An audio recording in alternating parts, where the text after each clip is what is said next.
आणि आता एक महत्त्वाची अपडेट समोर येते। महत्त्वाची ब्रेकिंग न्यूज आपण पाहणार आहोत।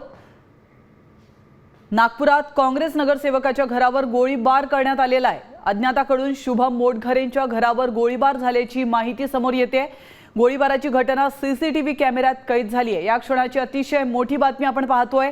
एका नगरसेवकाच्या घरावर, काँग्रेस नगरसेवकाच्या घरावर नागपुरात गोळीबार झालेला आहे।